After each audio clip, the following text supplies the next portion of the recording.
Kamol opa, bir savol bermoqchi edim. Siz hattoki fortepiano chalishni ham bilar ekansiz. Bu nimaga kerak siz uchun? Stressni yengish uchunmi yoki boshqa ish uchunmi?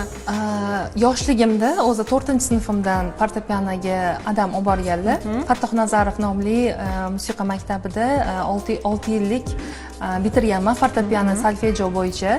Lekin hamma o'rtoqlarim konservatoriyaga topshirishgan o'sha yili. Va adam menga aytganlar, qizim, men seni bu hobbi sifatida o'qitdim. Men seni boshqa jihatlaringda ham muvaffaqiyatga erishishingni bilaman. Chunki matematikadan ham, angliyskidan ham sen kuchlisan. Keyin mana shu fortepiano seni hobbing bo'lib qola qolsin. Sen boshqa yo'nalishga o'zingni sinab ko'rgin. Men senga ishonaman. U yo'nalishda ham sen juda ham katta muvaffaqiyatga erishasan deganlar. O'shanda lekin rosa yig'laganman, chunki fortepiano endi 7 yil men o'rtog'im bo'lib qolgan. 6 yil baribir o'qiganman. Hamma o'rtoqlarim fortepianoga kirgan, Hamzaga, konservatoriyaga.